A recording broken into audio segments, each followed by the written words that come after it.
Bienvenue à celles et ceux qui nous rejoignent pour suivre ce temps de prière avec le pape François et les prêtres, les diacres, les consacrés, les séminaristes de RDC. C'est aujourd'hui la fête de la vie consacrée en ce 2 février, fête de la présentation de Jésus au temple. Bonne fête à tous les consacrés et en particulier tous ceux qui nous suivent sur KTO, sur YouTube et sur Facebook. Nous sommes donc en direct depuis cette cathédrale Notre-Dame du Congo à Kinshasa que vous pouvez découvrir sur vos écrans le long de cette grande avenue de la Libération. Après avoir rencontré les jeunes au stade des Martyrs, puis à l'Annonciature, une délégation d'étudiants, de représentants des universités catholiques, puis le Premier ministre ce matin, eh bien le pape arrive pour une nouvelle étape de sa journée, au 3e jour de sa visite en République démocratique du Congo. Comme vous pouvez le voir, il y a ceux qui ont pu prendre place dans la cathédrale et puis d'autres qui sont dans les espaces aménagés spécialement dans la cour pour vivre ce moment important. L'abbé Camille Esiga Ingu, qui est aujourd'hui le recteur de la cathédrale, rappelait que la cathédrale peut accueillir 1000 à 1200 personnes à l'intérieur et 4000 à l'extérieur. Priez pour nous, pauvres pécheurs, maintenant et à l'heure. On sait que les consacrés, pour beaucoup d'entre nous, ce sont des visages concrets, des témoins de la foi, et c'est en communion avec eux que nous pouvons vivre ce moment de prière. C'est le cardinal Ambongo Bezungu qui accueille le pape François à la porte de cette cathédrale, de sa cathédrale, le siège de l'archevêque de Kinshasa. Les deux hommes se connaissent bien, évidemment. Le cardinal Fridolin a accompagné le pape François depuis son arrivée. Mais on a eu l'occasion de le dire, le cardinal Fridolin Ambongo participe, a été nommé par le pape François au Conseil des cardinaux, ce cercle rapproché de cardinaux qui le conseille au quotidien. Voilà le pape François qui bénit à la fois l'archevêque et le recteur de la cathédrale à la porte. Sainte Marie, Mère de Dieu, priez. La cathédrale de Kinshasa date de 1947. Des travaux de rénovation importants ont été effectués avant l'arrivée du pape. Tout a été briqué pour la rencontre de ce jour. Et Jésus, le fruit de vos entrailles, est béni. Sainte Marie, Mère de Dieu, priez pour nous pauvres pécheurs, maintenant et à l'heure de notre mort. Je vous salue Marie, pleine de grâce, le Seigneur est avec vous. Vous êtes bénie entre toutes les femmes, et Jésus, le fruit de vos entrailles, est béni. Et c'est une assemblée en prière que le pape François trouve à l'intérieur de cette cathédrale. Il faut dire que le pape François a un petit peu d'avance par rapport au programme prévu, puisque son arrivée était prévue à 16h30, oui, quelques minutes d'avance. Sainte Marie, Mère de Dieu. Et on y découvre l'intérieur de la cathédrale de l'édifice, très sobre, ce chœur simple, avec cette grande fresque au-dessus de l'autel représentant un Christ africain. Et puis il y a de part et d'autre du chœur 2 représentations de la Vierge Marie, dont une Vierge Marie africaine affectionnée par les fidèles sur la droite. Le Seigneur est avec vous. Vous êtes bénie entre toutes les femmes, et Jésus, le fruit de vos entrailles, est béni. Sainte Marie, Mère de Dieu, priez. Dans cette large agglomération de Kinshasa, et pour les plus de 15 millions d'habitants, il y a 269 prêtres diocésains, plus de 1500 religieux et 543 religieuses, 140 séminaristes. Et si on prend les statistiques nationales, dans le plus grand pays catholique francophone, l'Église compte 4216 prêtres diocésains, 3260 religieux et 10 500 religieuses, 4 diacres permanents seulement et 4123 séminaristes. Le pape François va se recueillir un instant dans cette chapelle où se trouvent les tombes des 3 cardinaux archevêques prédécesseurs du cardinal Ambongo, le cardinal Joseph Malula, deuxième archevêque de la ville et premier congolais sur ce siège épiscopal, grande figure de l'Église, très attaché à l'inculturation du christianisme en Afrique, en particulier en Congo. L'Église lui doit cette adaptation du missel romain pour les diocèses de République démocratique du Congo, ce qu'on appelle le rite zaïrois. On a vécu la messe selon le rite zaïrois hier à l'aéroport de Ndolo. Repose aussi dans cette chapelle le cardinal Frédéric Etsou. Et enfin le cardinal Laurent Monsengo Pazinha, pasteur veilleur, comme on dit au Congo, qui a beaucoup œuvré pour le peuple congolais et pour l'Église. Le cardinal Pazinha était proche du pape François, nommé au Conseil des cardinaux que j'évoquais tout à l'heure.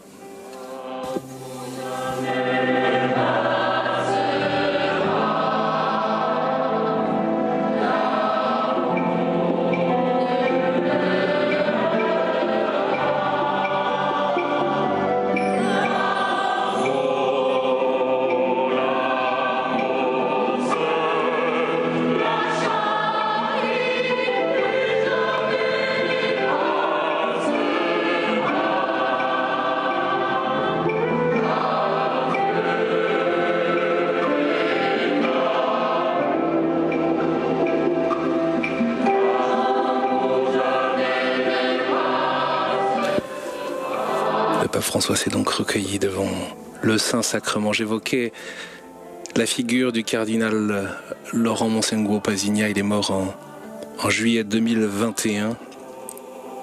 Homme de justice, de paix, d'unité. Il a incarné la mission prophétique de l'Église, c'est ce qu'écrivait le pape François au moment de sa mort, et pour lui rendre hommage. Attentif aux besoins des fidèles, rempli de courage et de détermination. Fils et du Saint-Esprit. Amen. La paix soit avec vous. Et avec votre esprit.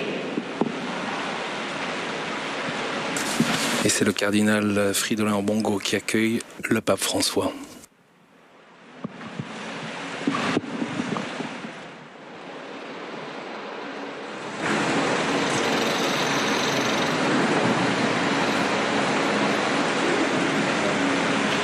Très Saint-Père,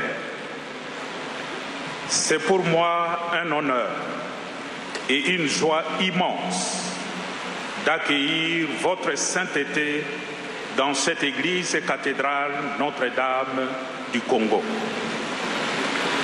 Au nom des prêtres, des personnes consacrées, religieux et religieuses, ainsi que de jeunes en formation, je vous souhaite une cordiale bienvenue.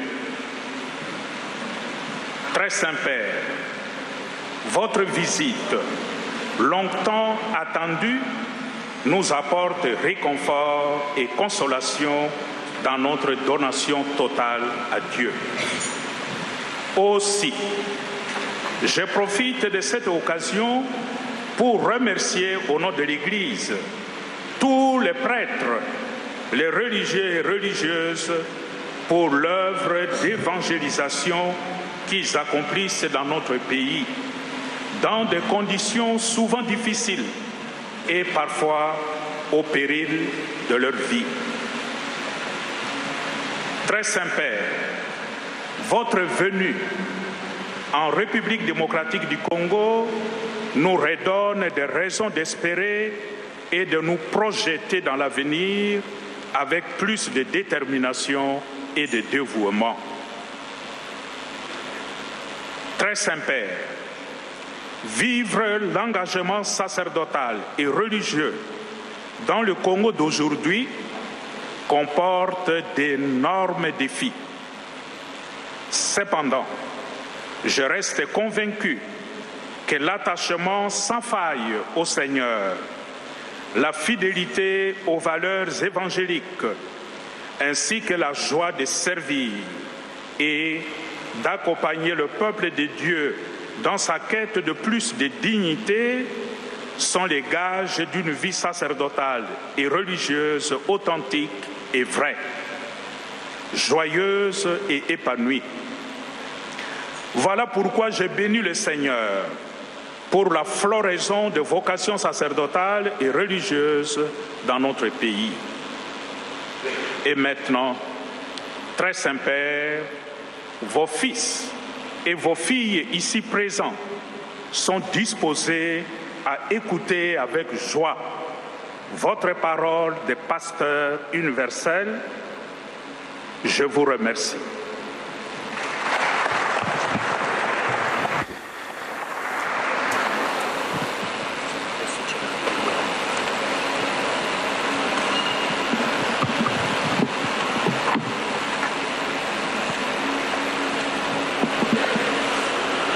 Prions le Seigneur.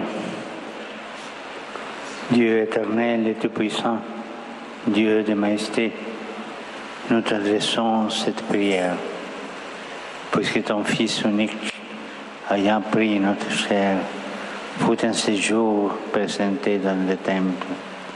Fais que nous puissions, avec une âme purifiée, être présentés devant toi, par le Christ notre Seigneur.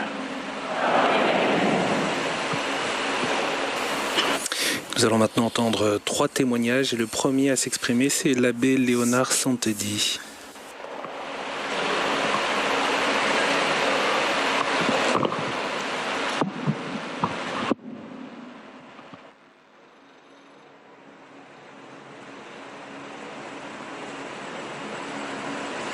Très Saint-Père,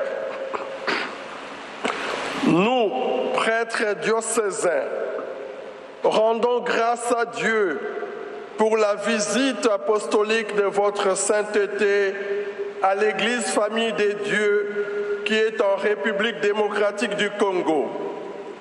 Votre visite apporte un souffle et un élan nouveau à la mission évangélisatrice de l'Église de notre pays. En même temps, elle nous remplit de joie et nous encourage comme prêtres à répondre avec zèle et abnégation, générosité et dextérité à l'appel du Seigneur à être des disciples missionnaires disposés à rejoindre les périphéries existentielles pour annoncer l'Évangile à notre peuple. Prêtres du Seigneur, nous sommes investis comme témoins de Jésus ressuscité dans notre monde. Telle est notre mission. Nous sommes envoyés pour témoigner de Dieu avec courage dans un monde hostile aux valeurs évangéliques. Nous avons à témoigner de la justice dans un monde qui s'enlise dans la corruption, les condamnations arbitraires. Nous avons à témoigner de la charité et de la solidarité dans un monde qui exploite le petit et poursuit les intérêts égoïstes. Dans un monde qui préfère le tribalisme et la coterie, nous avons à témoigner de cet amour qui, comme vous l'avez souligné au début de l'encyclique Fratelli Tutti, surmonte les barrières de la géographie et de l'espace. Très Saint-Père, dans notre pays aux ressources immenses, de nombreuses personnes vivent dans des conditions de vie infrahumaines. Découvrir dans le visage souffrant des pauvres le visage du Seigneur sollicite de nous une plus grande conscience de notre devoir de pasteur. Nous recourons à votre voix prophétique pour plaider en faveur de la réconciliation et de la paix dans notre pays et pour dénoncer les déséquilibres croissants entre le nord et le sud du monde quant à l'accès et à la distribution des ressources. Nous nous engageons à votre suite à promouvoir les actions pastorales en faveur de l'écologie intégrale, de la famille comme sanctuaire de la vie, de l'éducation comme laboratoire d'humanisation et chemin d'un nouvel humanisme. Très Saint-Père, que par l'intercession de la Vierge Marie, Notre-Dame du Congo, et les prières de nos bienheureux Marie-Clémentine Anouarit et Isidore Bakanja, Dieu bénisse votre ministère apostolique et nous accorde de travailler à la construction d'un Congo nouveau, ce Congo de réconciliation, de justice et de paix. Daignez, très Saint-Père, nous accorder votre bénédiction apostolique. Amen.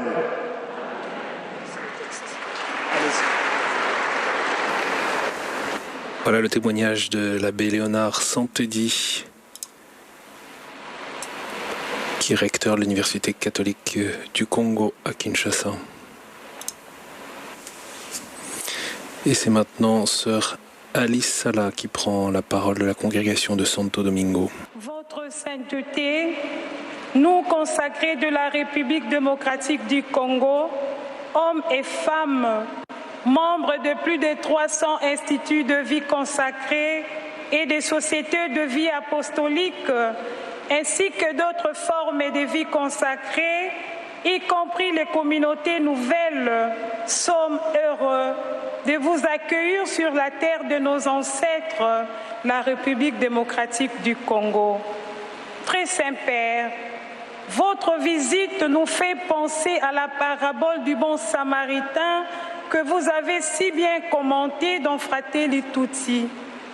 Vous êtes le bon Samaritain venu au secours d'un peuple oublié de la scène internationale.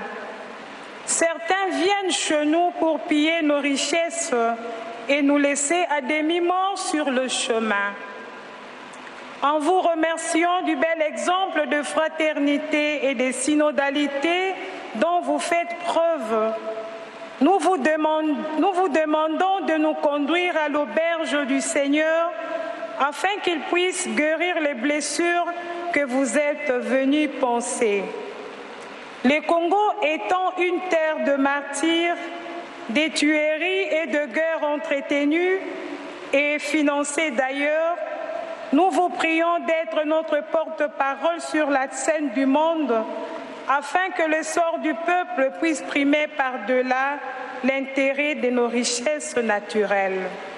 Très Saint-Père, malgré ce tableau d'injustices multiples, le Congo demeure une terre bénie des dieux, une population généreuse, priante, pleine de vitalité et d'espérance comme vous l'avez remarqué. Voilà pourquoi nous ne nous décourageons pas, car nous croyons au Christ ressuscité. Nous sommes heureux de nous consacrer au Seigneur afin de témoigner de l'Évangile auprès des plus meurtris. En effet, les consacrés congolais sont présents dans toutes les œuvres sociales de chez nous. D'autres sont envoyés comme missionnaires à travers le monde entier.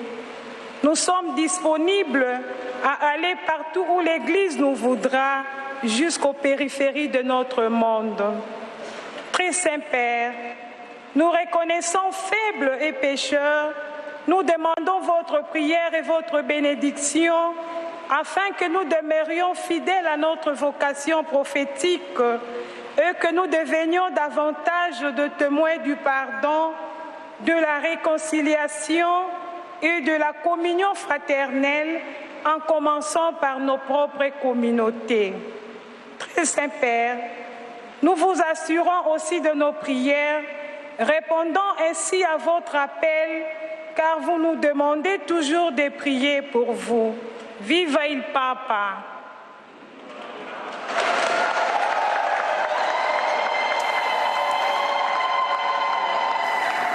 Sœur Alice Sala a fait partie de la commission diocésaine qui a préparé la visite du pape François ici à Kinshasa. Nous allons entendre maintenant le témoignage de Don Divin Mukama. Au nom de tous les séminaristes de la République démocratique du Congo, je vous assure que l'expérience in visu dans notre pays de celui qui incarne le principe d'unité et de charité de l'Église universelle motive de plus en plus notre pleine insertion ecclésiale et notre engagement dans la communication de la bonté du Seigneur à nos frères et sœurs qui ont expérimenté le péché et l'échec. Vous insistez sur le séminaire comme une maison de prière, d'études et de communion, et sur le profil du séminaire comme maison de formation des experts en humanité. S'appropriant ces riches enseignements, les séminaires de la RDC s'évertuent jour après jour à être des véritables cadres de formation, des pasteurs plus humains, épris de zèle apostolique, disposés à partager les joies et les peines de tous les peuples congolais. C'est dans ce service que le séminariste congolais trouve sa joie, en dépit des crises pluridimensionnelles qui sévissent dans notre pays. En fait, la formation des séminaristes en République démocratique du Congo reste marquée par les guerres et les violences. Celles-ci s'accompagnent des crises d'ordre moral, économique et social. Dans un tel contexte, les séminaristes sont des véritables signes d'espérance. En outre, nous ne pouvons passer sous silence le phénomène de la prolifération des églises pentecôtistes dites de réveil, qui pose un sérieux problème de la crise d'identité chrétienne catholique. À cela, nous joignons l'addiction aux réseaux sociaux, dont l'usage abusif provoque la pollution mentale des jeunes. Les séminaristes n'en sont pas épargnés. Pour finir, nous voulons, cher Saint-Père, vous exprimer notre conscience et engagement dans la construction d'une Église que vous voulez synodale, marchant à la suite du Christ, qui se présente lui-même comme le chemin, la vérité et la vie, selon qu'il est écrit en Jean 14, 6. Puisse la Vierge Marie, Notre-Dame du Congo et Reine des Apôtres, intercéder continuellement pour votre ministère pontifical. Que Dieu bénisse la République démocratique du Congo. Je vous remercie.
Évangéliaire est portée en procession.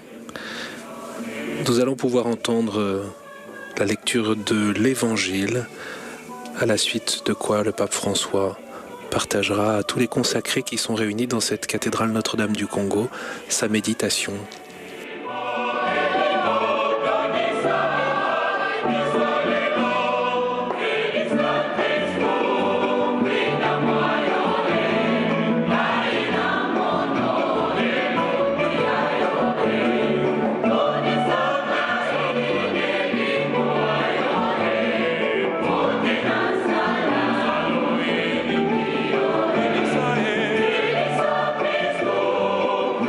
Why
Écoutons la parole du Seigneur dans l'Évangile selon saint Luc.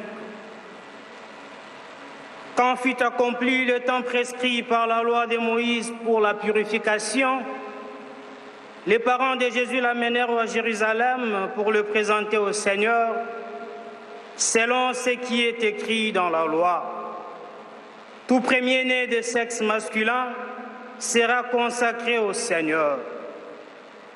Il venait aussi offrir le sacrifice prescrit par la loi du Seigneur, un couple de tourterelles ou 2 petites colombes. Or, il y avait à Jérusalem un homme appelé Siméon. C'était un homme juste et religieux qui attendait la consolation d'Israël, et l'Esprit Saint était sur lui. Il avait reçu de l'Esprit Saint l'annonce qu'il ne verrait pas la mort avant d'avoir vu le Christ, le Messie du Seigneur. Sous l'action de l'Esprit, Siméon vint au temple. Au moment où les parents présentaient l'enfant Jésus pour se conformer au rite de la loi qui le concernait, Siméon reçut l'enfant dans ses bras et il bénit Dieu en disant: « Maintenant, ô Maître souverain, tu peux laisser ton serviteur s'en aller en paix selon ta parole. Car mes yeux ont vu le salut que tu préparais à la face des peuples, lumière qui se révèle aux nations et donne gloire à ton peuple Israël. » Le père et la mère de l'enfant s'étonnaient de ce qui était dit de lui. Siméon les bénit, puis il dit à Marie sa mère: « Voici que cet enfant provoquera la chute et le relèvement de beaucoup en Israël. Il sera un signe de contradiction, et toi, ton âme sera traversée d'un glaive. Ainsi seront dévoilées les pensées qui viennent du cœur d'un grand nombre. » Il y avait aussi une femme prophète, Anne, fille de Phanuel, de la tribu d'Aser. Elle était très avancée en âge. Après 7 ans de mariage, demeurée veuve, elle était arrivée à l'âge de 84 ans. Elle ne s'éloignait pas du temple, servant Dieu jour et nuit dans les jeûnes et la prière. Survenant à cette heure même, elle proclamait les louanges de Dieu et parlait de l'enfant à tous ceux qui attendaient la délivrance de Jérusalem. Lorsqu'ils eurent achevé tout ce que prescrivait la loi du Seigneur, ils retournèrent en Galilée, dans leur ville de Nazareth. L'enfant, lui, grandissait et se fortifiait, rempli de sagesse, et la grâce de Dieu était sur lui. Acclamons la parole de Dieu. Nous allons maintenant entendre le pape François et les chandelles. On nous rappelle que la fête de la présentation de Jésus au temple, c'est aussi la chandeleur, évidemment, fête de la lumière.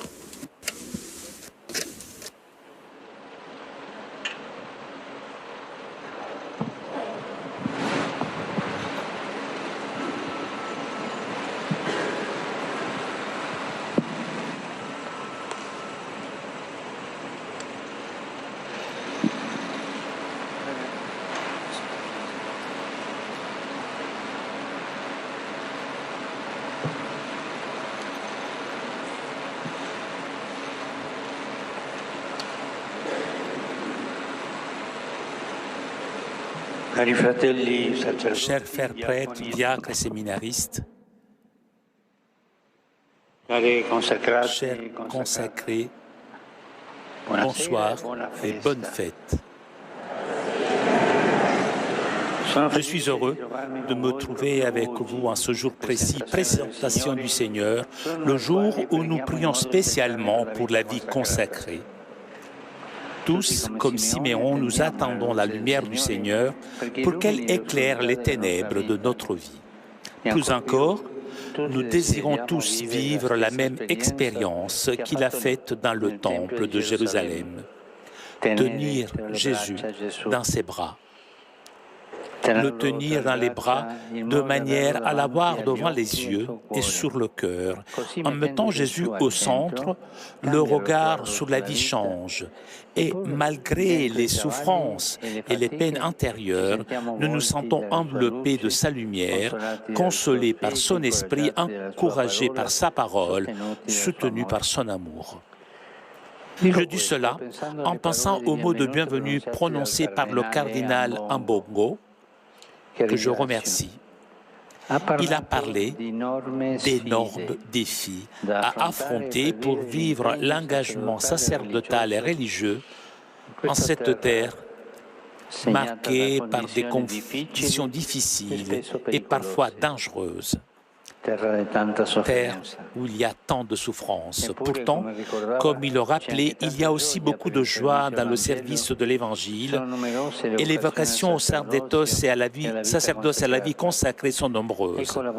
C'est l'abondance de la grâce de Dieu qui agit dans la faiblesse et qui vous rend capable, avec les fidèles laïcs, de générer l'espérance dans les situations souvent douloureuses de votre peuple.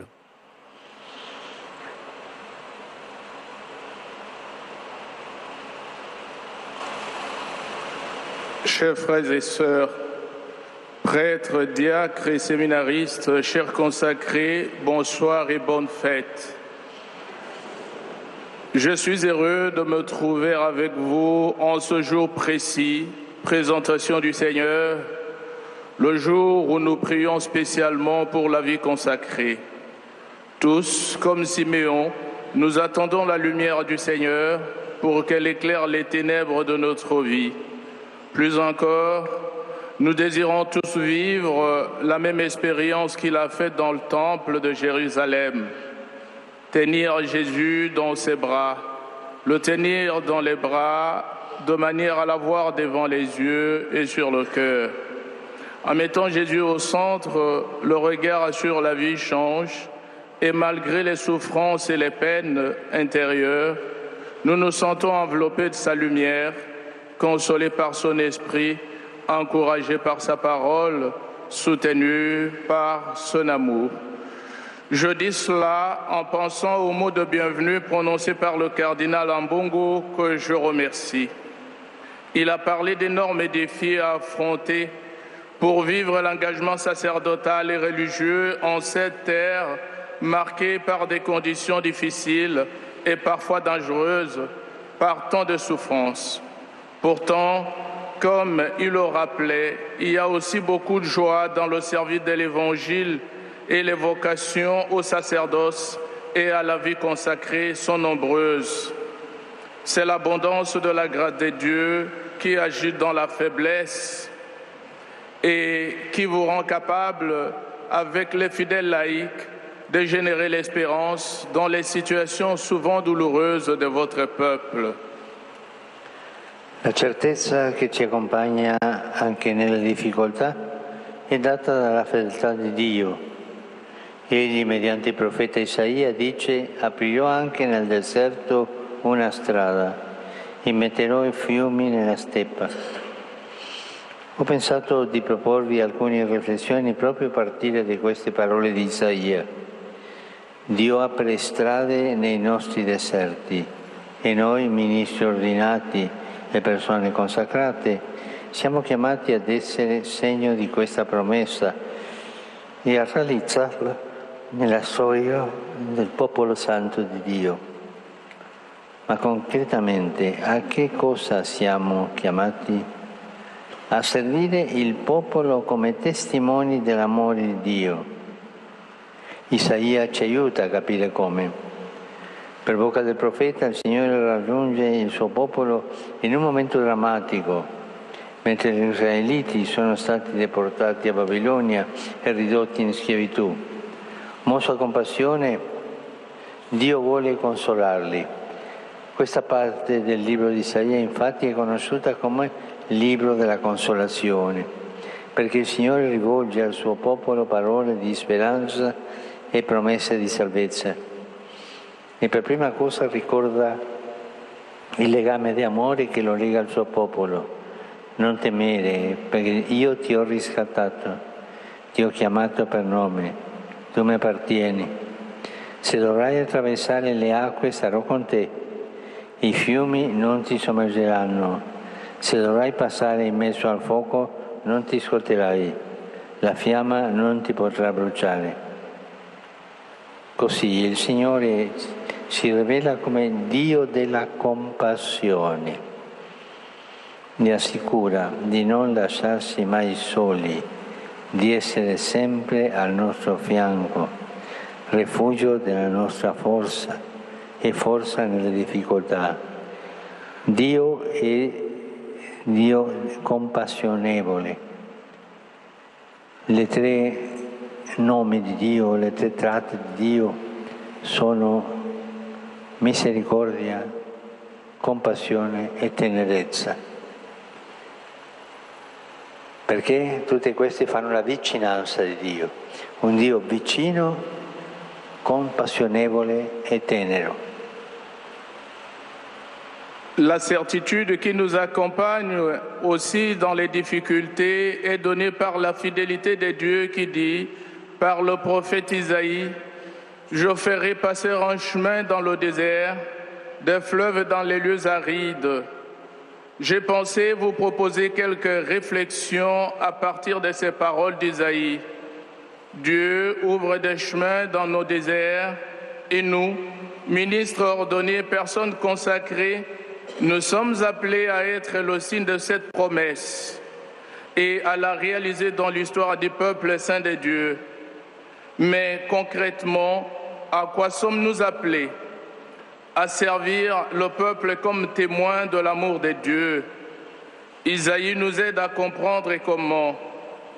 Par la bouche du prophète, le Seigneur rejoint son peuple à un moment dramatique, lorsque les Israélites sont déportés à Babylone et réduits en esclavage. Poussés par la compassion, Dieu veut les consoler. Cette partie du livre d'Isaïe est connue en effet comme livre de la consolation, parce que le Seigneur adresse à son peuple des paroles d'espérance et des promesses de salut. Et tout d'abord, il rappelle le lien d'amour qui le lie à son peuple. Ne crains pas, car je t'ai racheté, je t'ai appelé par ton nom, tu es à moi. Quand tu traverseras les eaux, je serai avec toi. Les fleuves ne te submergeront pas. Quand tu marcheras au milieu du feu, tu ne te brûleras pas. La flamme ne te consumera pas. Le Seigneur se révèle ainsi comme Dieu de la compassion et il assure ne jamais nous laisser seuls, être toujours à nos côtés, refuge et force dans les difficultés. Cari sacerdoti e diaconi, consacrati, seminaristi, attraverso di voi il Signore anche oggi vuole ungere il suo popolo con l'olio della consolazione e della speranza.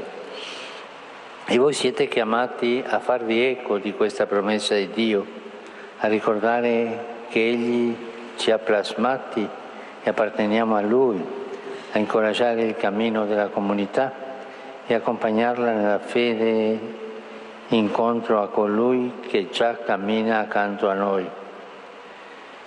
Dio non permette alle acque di sommergersi, né al fuoco di bruciarci. Sentiamoci portatori di questo annunzio in mezzo alle sofferenze della gente. Ecco cosa significa essere servitori del popolo, preti, suore, missionari che hanno sperimentato la gioia dell'incontro liberante con Gesù e la offrono agli altri. Ricordiamocelo, il sacerdozio e la vita consacrata diventano aridi se li viviamo per servirci del popolo invece che per servirlo. Non si tratta di un mestiere per guadagnare o avere una posizione sociale e nemmeno per sistemare la famiglia di origine, ma è la missione di essere segni della presenza di Cristo, del suo amore incondizionato, segni del perdono con cui vuole riconciliarci, della compassione con cui vuole prendersi cura dei poveri. Noi siamo stati chiamati a offrire la vita per i fratelli e le sorelle, portando loro Gesù, l'unico che risana le ferite del cuore. Chers prêtres et diacres, consacrés séminaristes, à travers vous, le Seigneur veut aujourd'hui encore oindre son peuple avec l'huile de la consolation et de l'espérance. Et vous êtes appelés à vous faire l'écho de cette promesse de Dieu, à rappeler qu'il nous a façonnés et que nous lui appartenons, à encourager le cheminement de la communauté et à l'accompagner dans la foi à la rencontre de celui qui marche déjà à nos côtés. Dieu ne permet pas aux eaux de nous submerger, ni au feu de nous brûler. Sentons que nous sommes porteurs de cette annonce au milieu des souffrances des gens. C'est ce que signifie être serviteur du peuple, prêtres, sœurs, missionnaires, qui ont fait l'expérience de la joie de la rencontre libératrice avec Jésus et qui l'offrent aux autres. Souvenons-nous-en, le sacerdoce et la vie consacrée deviennent arides si nous les vivons pour nous servir du peuple au lieu de le servir. Il ne s'agit pas d'un métier pour gagner ou avoir une position sociale, non plus pour s'occuper de la famille d'origine. Mais ils ont pour mission d'être des signes de la présence du Christ, de son amour inconditionnel, du pardon par lequel il veut nous réconcilier, de la compassion avec laquelle il veut prendre soin des pauvres. Nous avons été appelés à offrir notre vie pour nos frères et sœurs en leur apportant Jésus, le seul qui guérit les blessures du cœur. Per vivere così la nostra vocazione abbiamo sempre delle sfide da affrontare, delle tentazioni da vincere. Vorrei brevemente soffermarmi su queste tre sfide, queste tre tentazioni: la mediocrità spirituale, la comodità mondana e la superficialità. Anzitutto vincere la mediocrità spirituale. Come? La presentazione del Signore, che nell'Oriente cristiano è detta festa dell'incontro, si ricorda la priorità della nostra vita, l'incontro con il Signore, specialmente nella preghiera personale, perché la relazione con Lui è il fondamento del nostro operare. Non dimentichiamo che il segreto di tutto è la preghiera, perché il ministero e l'apostolato non sono prima di tutto opera nostra e non dipendono solo dai mezzi umani. E voi mi direte, sì, è vero, ma gli impegni, le urgenze pastorali, le fatiche apostoliche, la stanchezza e così via rischiano di non lasciare tempo ed energie suffisanti alla preghiera. Avant tout, pour vivre notre vocation, nous avons toujours des défis à affronter, des tentations à vaincre. Je voudrais m'arrêter brièvement sur les trois suivantes: la médiocrité spirituelle, le confort mondain, la superficialité. Avant tout, vaincre la médiocrité spirituelle. Comment? La présentation du Seigneur, qui dans l'Orient chrétien est appelée fête de la rencontre, nous rappelle la priorité de notre vie. Rencontrer le Seigneur, en particulier dans la prière personnelle, car la relation avec lui est le fondement de notre action. N'oublions pas que le secret de tout, c'est la prière, car le ministère et l'apostolat ne sont pas d'abord notre œuvre et ne dépendent pas seulement des moyens humains. Alors, vous me direz, Oui, c'est vrai, mais les engagements, les urgences pastorales, les efforts apostoliques, la fatigue risquent de ne pas laisser suffisamment de temps e d'énergie pour la prière. Per questo vorrei condividere alcuni consigli. Anzitutto manteniamo fede a certi ritmi liturgici della preghiera che scandiscono la giornata, dalla messa al breviario. La celebrazione eucaristica quotidiana è il cuore pulsante della vita sacerdotale e religiosa. La liturgia delle ore ci permette di pregare con la Chiesa e con regolarità, non trascuriamola mai e non tralasciamo neanche la confessione. Abbiamo bisogno sempre di essere perdonati per poter donare misericordia.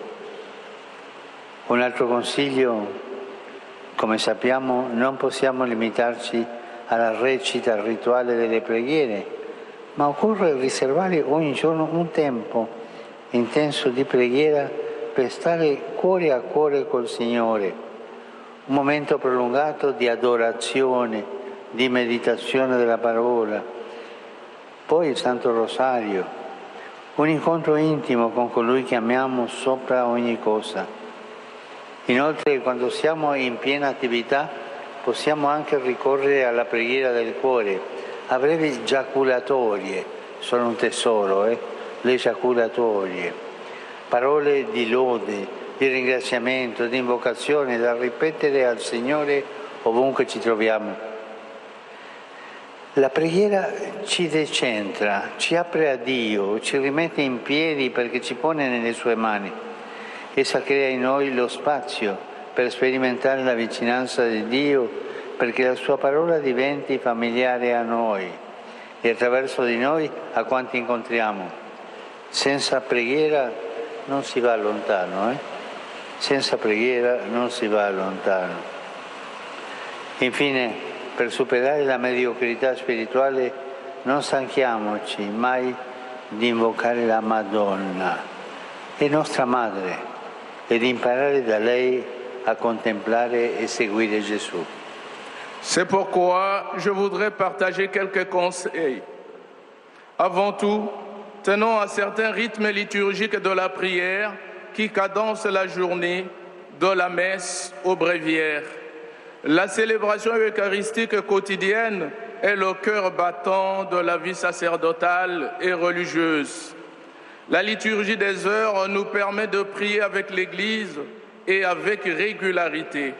Ne la négligeons jamais. Et n'oublions pas non plus la confession. Nous avons toujours besoin d'être pardonnés afin de pouvoir donner la miséricorde. Un autre conseil, comme nous le savons, nous ne pouvons pas nous limiter à la récitation rituelle des prières, mais il faut réserver chaque jour un temps intense de prière pour être cœur à cœur avec notre Seigneur. Un moment prolongé d'adoration, de méditation de la parole, le Saint-Rosaire. Une rencontre intime avec celui que nous aimons par-dessus tout. De plus, lorsque nous sommes en pleine activité, nous pouvons également recourir à la prière du cœur, à des brèves oraisons jaculatoires, des paroles de louange, d'actions de grâce et d'invocation à répéter au Seigneur partout où nous nous trouvons. La prière nous décentre, nous ouvre à Dieu, nous remet sur pied parce que nous met entre ses mains. Elle crée en nous de l'espace pour faire l'expérience de la proximité de Dieu afin que sa parole nous devienne familière et, à travers nous, familière à tous ceux que nous rencontrons. Sans prière, on ne va pas loin. Enfin, pour surmonter la médiocrité spirituelle, ne nous lassons jamais d'invoquer la Vierge, notre Mère, et d'apprendre d'elle à contempler et à suivre Jésus. La seconda sfida è vincere la tentazione della comodità mondana, la tentazione di una vita comoda in cui sistemare più o meno tutte le cose e andare avanti per inerzia, ricercando il nostro comfort e trascinandoci senza entusiasmo. Ma in questo modo si perde il cuore della missione, che è uscire dai territori del io per andare verso i fratelli e le sorelle, esercitando in nome di Dio l'arte della vicinanza. C'è un grande rischio legato alla mondanità, specialmente in un contesto di povertà e sofferenze, quello di approfittare del ruolo che abbiamo per soddisfare i nostri bisogni e le nostre comodità. È triste, davvero molto triste, quando ci si ripiega su se stessi diventando freddi burocrati dello spirito, freddi burocrati dello spirito. Allora, anziché servire il Vangelo, ci preoccupiamo di gestire le finanze, di portare avanti qualche affare vantaggioso per noi. Fratelli e sorelle, è scandaloso quando ciò avviene nella vita di un prete o di un religioso, che invece dovrebbero essere modelli di sobrietà e di libertà interiore.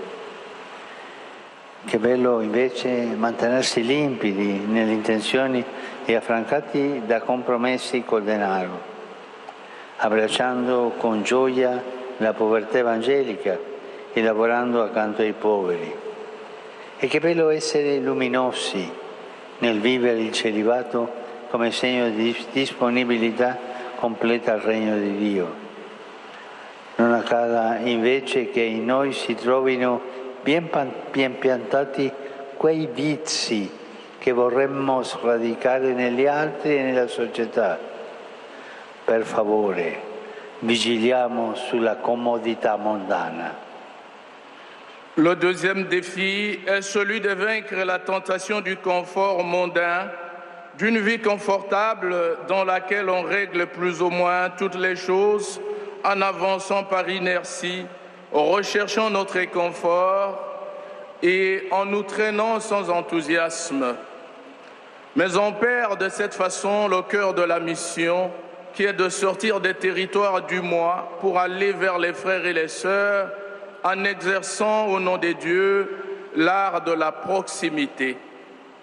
Un grand risque lié à la mondanité, spécialement dans un contexte de pauvreté et de souffrance, est celui de profiter du rôle que nous avons pour satisfaire nos besoins et notre confort. Il est triste de se replier sur soi-même en devenant de froids bureaucrates de l'esprit.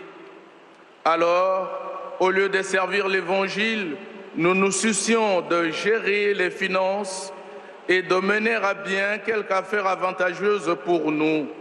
C'est un scandale quand cela arrive dans la vie d'un prêtre ou d'un religieux qui devrait au contraire être des modèles de sobriété et de liberté intérieure. Qu'il est beau en revanche de rester transparent dans les intentions et libéré des compromis de l'argent, en embrassant avec joie la pauvreté évangélique et en travaillant aux côtés des pauvres. Et qu'il est beau de rayonner en vivant le célibat comme signe de disponibilité complète au royaume des dieux. Que ces vices que nous voudrions éradiquer chez les autres et dans la société ne se trouvent jamais enracinés en nous. S'il vous plaît, faisons attention au confort mondain.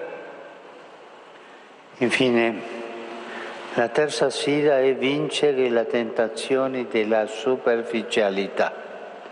Vincere la tentazione della superficialità. Se il popolo di Dio attende di essere raggiunto e consolato dalla parola del Signore, c'è bisogno di preti, religiosi, religiose preparati, formati, appassionati al Vangelo. Ci è stato messo un dono tra le mani e da parte nostra sarebbe presuntuoso pensare di poter vivere la missione a cui Dio ci ha chiamati senza lavorare ogni giorno su noi stessi e senza formarci in modo adeguato nella vita spirituale come nella preparazione teologica. La gente non ha bisogno dei funzionari del sacro. La gente non ha bisogno dei funzionari del sacro o di laureati distaccati dal popolo. Siamo tenuti a entrare nel cuore del mistero cristiano, ad approfondirne la dottrina, a studiare e meditare la parola di Dio e al tempo stesso a restare aperti all'inquietudine del nostro tempo, alle domande sempre più complesse della nostra epoca, per poter comprendere la vita e le esigenze delle persone, per capire come prendere per mano e accompagnarle. Perciò la formazione del clero non è un optional. Lo dico ai seminaristi, ma vale per tutti, La formazione è un cammino da portare avanti sempre e per tutta la vita. La si chiama formazione permanente, formazione sempre per tutta la vita. Enfin, le troisième défi est celui de vaincre la tentation de la superficialité. Si le peuple de Dieu attend d'être rejoint et consolé par la parole du Seigneur, il y a besoin de prêtres et de religieux préparés, formés, passionnés de l'Évangile. Un don a été mis entre nos mains et il serait présomptueux de notre part de penser pouvoir vivre la mission à laquelle Dieu nous a appelés sans travailler chaque jour sur nous-mêmes et sans nous former de manière comme il convient à la vie spirituelle, à la théologie. Les gens n'ont pas besoin de fonctionnaires du sacré, ni de diplômés à part du peuple. Nous sommes tenus d'entrer au cœur du mystère chrétien, d'en approfondir la doctrine, d'étudier et de méditer la parole de Dieu, et en même temps de rester ouverts aux inquiétudes de notre temps, aux questions toujours plus complexes de notre époque, pour comprendre la vie et les besoins des personnes, pour comprendre comment les prendre par la main et les accompagner. Par conséquent, la formation du clergé n'est pas une option. Je le dis aux séminaristes, mais cela vaut pour tous. La formation est un chemin à poursuivre toujours, toute la vie. Queste sfide di cui vi ho parlato sono da affrontare se vogliamo servire il popolo come testimoni dell'amore di Dio, perché il servizio è efficace solo se passa attraverso la testimonianza. Non dimenticare questa parola, la testimonianza. Infatti, dopo aver pronunciato parole di consolazione, il Signore dice per mezzo di Isaia: chi può annunciare questo tra loro per farci udire le cose passate? Voi siete i miei testimoni. Testimoni per essere buoni sacerdoti, diaconi, consacrate e consacrati. Non bastano le parole e le intenzioni. A parlare prima di tutto è la vita stessa, la vita propria. Cari fratelli e sorelle, guardando voi rendo grazie a Dio perché siete segni della presenza di Gesù che passa lungo le strade di questo paese e tocca la vita della gente, le ferite della loro carne. Ma c'è ancora bisogno di giovani che dicano sì al Signore, di altri sacerdoti e religiosi che con la loro vita lasciano trasparire la sua bellezza. Ces défis dont je vous ai parlé doivent être affrontés si nous voulons servir le peuple comme témoin de l'amour de Dieu, car le service n'est efficace que s'il passe par le témoignage. Ne pas oublier ce mot, le témoignage. En effet, après avoir prononcé de paroles de consolation, le Seigneur dit par l'intermédiaire d'Isaïe: qui parmi eux peut annoncer cela et nous rappeler les événements du passé? Vous êtes mes témoins. Témoins. Pour être de bons prêtres, diacres consacrés, les paroles et les intentions ne suffisent pas. C'est avant tout la vie qui parle. Chers frères et sœurs, en vous regardant, je rends grâce à Dieu, car vous êtes des signes de la présence de Jésus qui passe le long des routes de ce pays et touche la vie des personnes, les blessures de leur chair. Mais il faut encore des jeunes qui lui disent oui, d'autres prêtres religieux qui, par leur vie, laissent transparaître sa beauté. Nelle vostre testimonianze mi avete ricordato come è difficile vivere la missione in una terra ricca di tante bellezze naturali e risorse, ma ferita dallo sfruttamento, dalla corruzione, dalla violenza e dalla ingiustizia.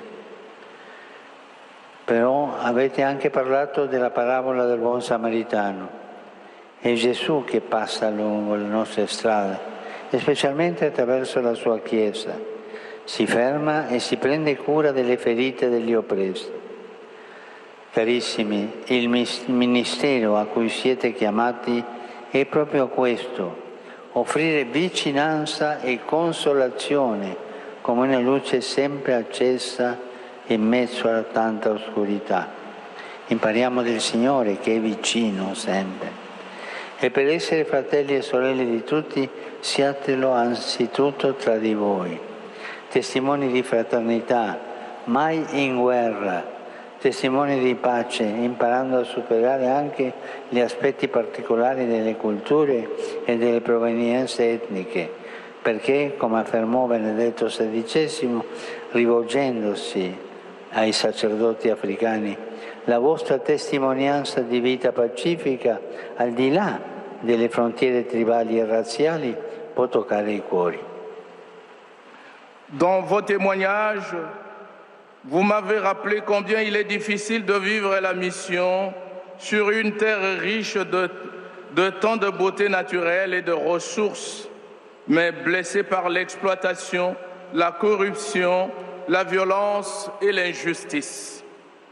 Mais vous avez aussi parlé de la parabole du bon samaritain. C'est Jésus qui passe le long de nos routes et spécialement à travers son Église qui s'arrête et prend soin des blessures des opprimés. Très chers amis, le ministère auquel vous êtes appelés est celui-ci: offrir proximité et consolation comme une lumière toujours allumée au milieu des temps d'obscurité. Pour être frères et sœurs de tous, soyez-le d'abord entre vous, témoins de fraternité, jamais en guerre, témoins de paix, apprenant à dépasser aussi les aspects particuliers des cultures et des origines ethniques, parce que, comme l'a affirmé Benoît XVI en s'adressant aux prêtres africains, votre témoignage de vie pacifique par-delà les frontières tribales et raciales peut toucher les cœurs. Un proverbio dice: il vento non spezza ciò che sa piegarsi.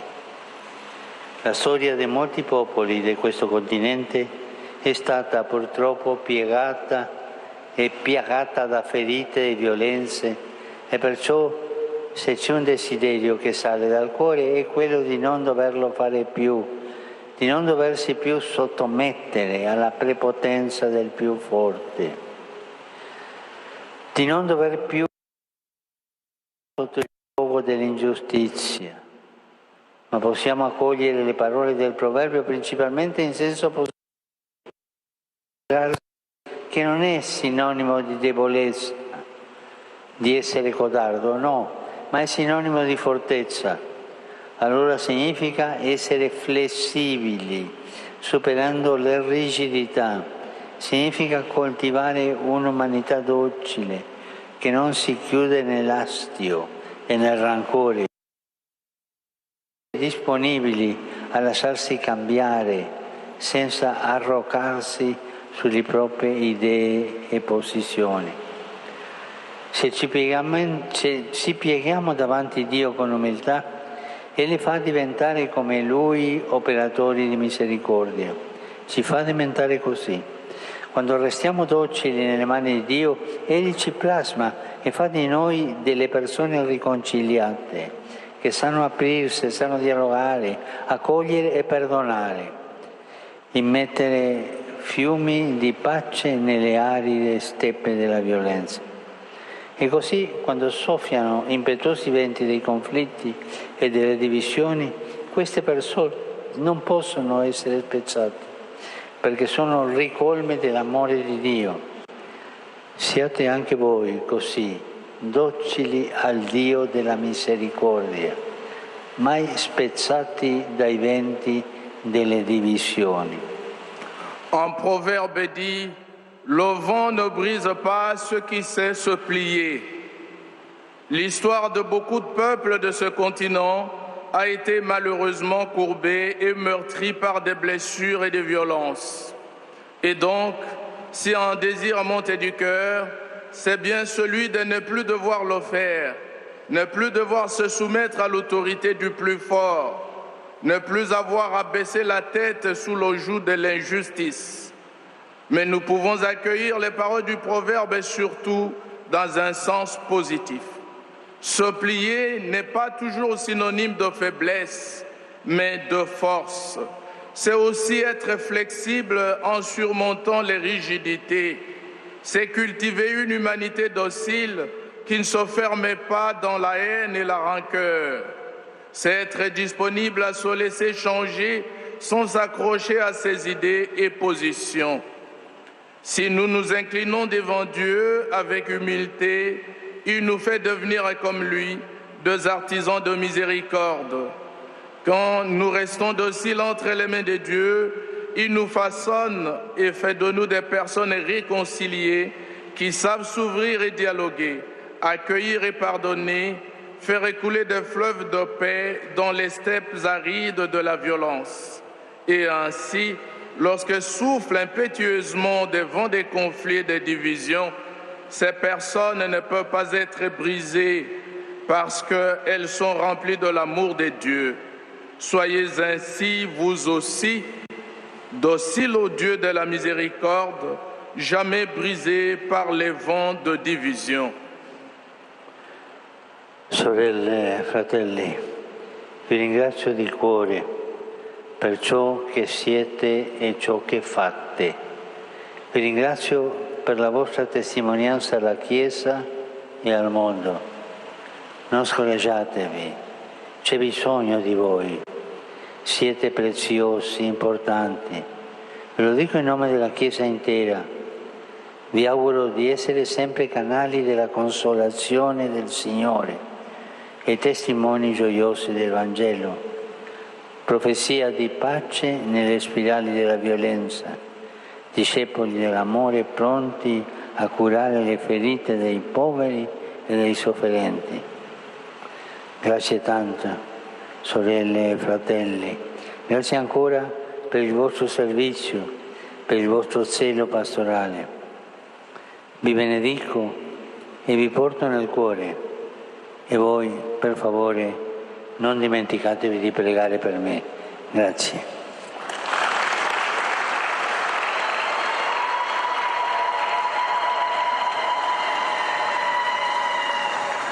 Je vous remercie de tout cœur, frères et sœurs, pour ce que vous êtes et ce que vous faites, pour votre témoignage à l'Église et au monde. Ne vous découragez pas, il y a besoin de vous. Vous êtes précieux, importants. Je vous le dis au nom de l'Église tout entière. Je vous souhaite d'être toujours des canaux de la consolation du Seigneur et des témoins joyeux de l'Évangile, prophétie de paix dans les spirales de la violence, disciples de l'amour, prêts à soigner les blessures des pauvres et de ceux qui souffrent.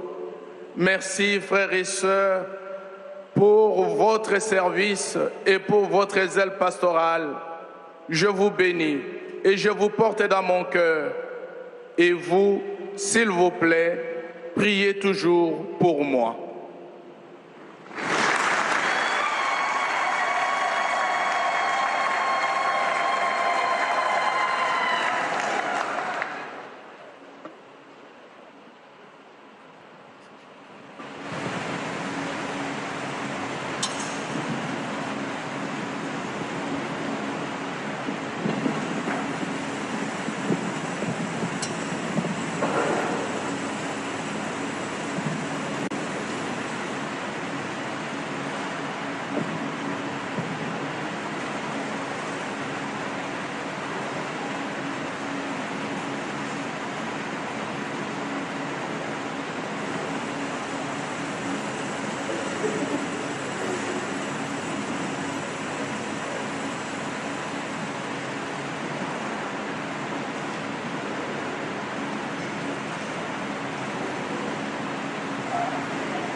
Chers frères et sœurs, en Jésus qui s'est offert totalement au Père, confions nos prières sur de son amitié fidèle.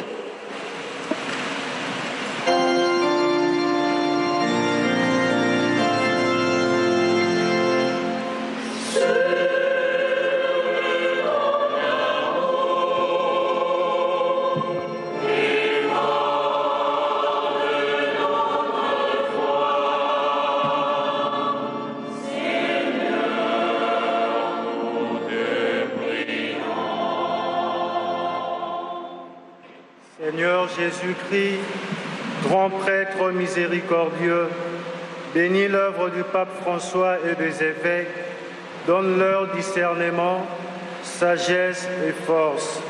Prions le Seigneur.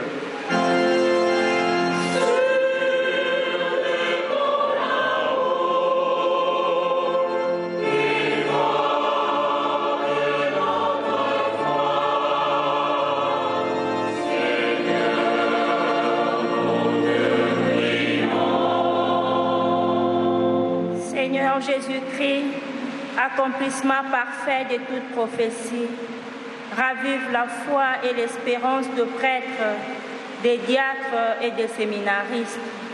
Rends-le fort, courageux et persévérant. Ensemble, prions le Seigneur.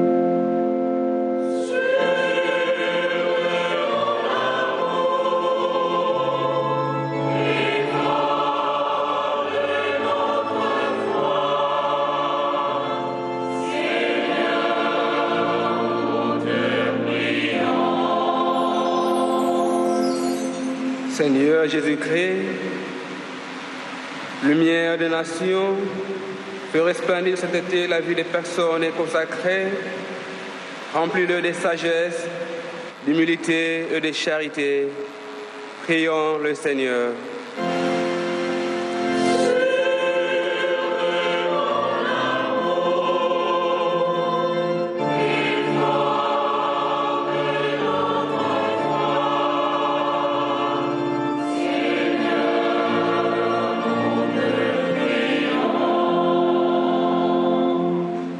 Seigneur Jésus-Christ, soutien de ceux qui sont dans l'épreuve, transfigure l'existence des persécutés, des pauvres et des malades, qu'ils fassent l'expérience de la consolation, de l'amitié et de la solidarité.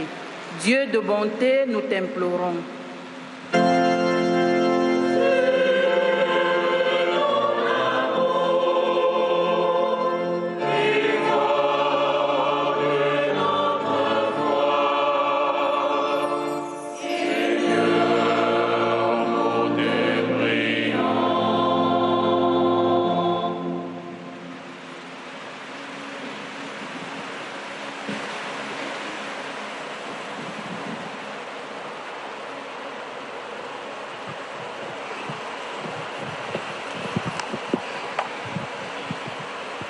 Comme nous l'avons appris dans ces deux sauveurs, et selon son commandement, nous osons dire: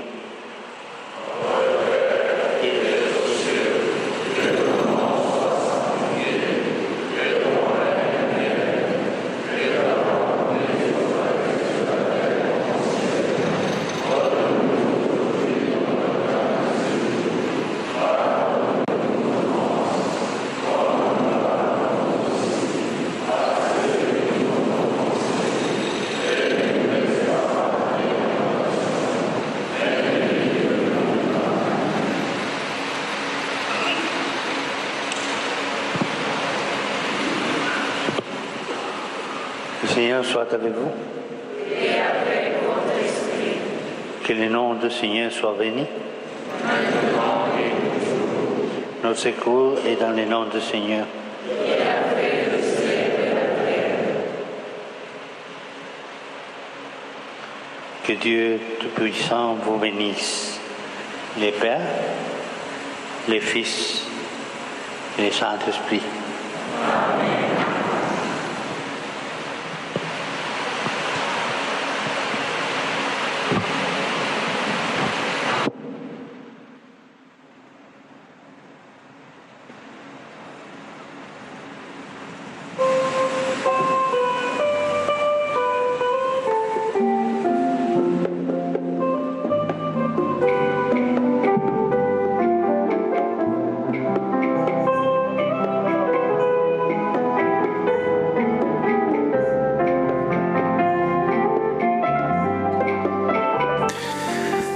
Et c'est avec cette bénédiction du pape François que s'achève ce temps de prière.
Et c'est en se tournant vers Marie que s'achève donc cette prière du pape François et des consacrés réunis dans cette cathédrale Notre-Dame du Congo.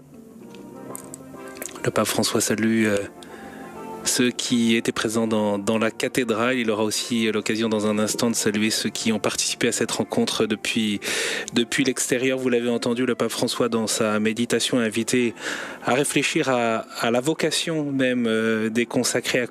À quoi sommes-nous appelés? À servir le peuple comme témoin de l'amour de Dieu, a dit le pape François. Et spontanément, il a dit: Dieu est compassion. Les trois noms de Dieu sont miséricorde, compassion et tendresse. Et c'est pour cela que Dieu est proche, parce qu'il est compassion.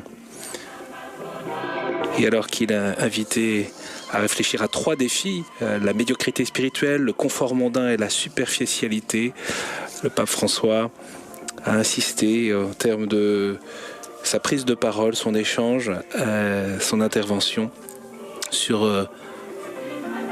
un remerciement et un encouragement à tous ceux qui sont engagés,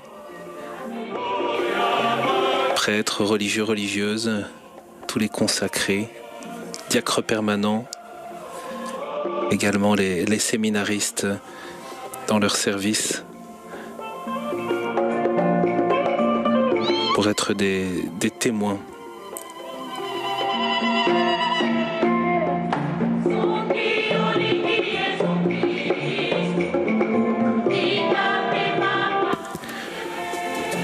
Ce soir, le pape François retrouve les jésuites du pays à l'Annonciature. Comme à son habitude, ce sera donc un temps en dehors du champ des caméras, en privé. Demain matin, il rencontrera les évêques de RDC au siège de la Cinco, qui se situe juste derrière l'Annonciature apostolique. La rencontre est annoncée à 8h30 dans le programme officiel. Ce sera la dernière intervention et rencontre du pape François sur le sol congolais, car le pape, vous le savez, rejoindra ensuite l'aéroport international de Djili pour s'envoler pour Djouba, capitale du Soudan du Sud. Deuxième étape de son 40e voyage apostolique. Merci à tous de nous avoir suivis encore aujourd'hui pour cette étape à la cathédrale Notre-Dame du Congo. Vous pouvez retrouver les horaires des directs sur notre site internet ktotv.com ainsi que sur nos réseaux sociaux. Merci à Vatican Media, Télépatché pour les images, à l'équipe de KTO mobilisée et bonne soirée à vous et à demain.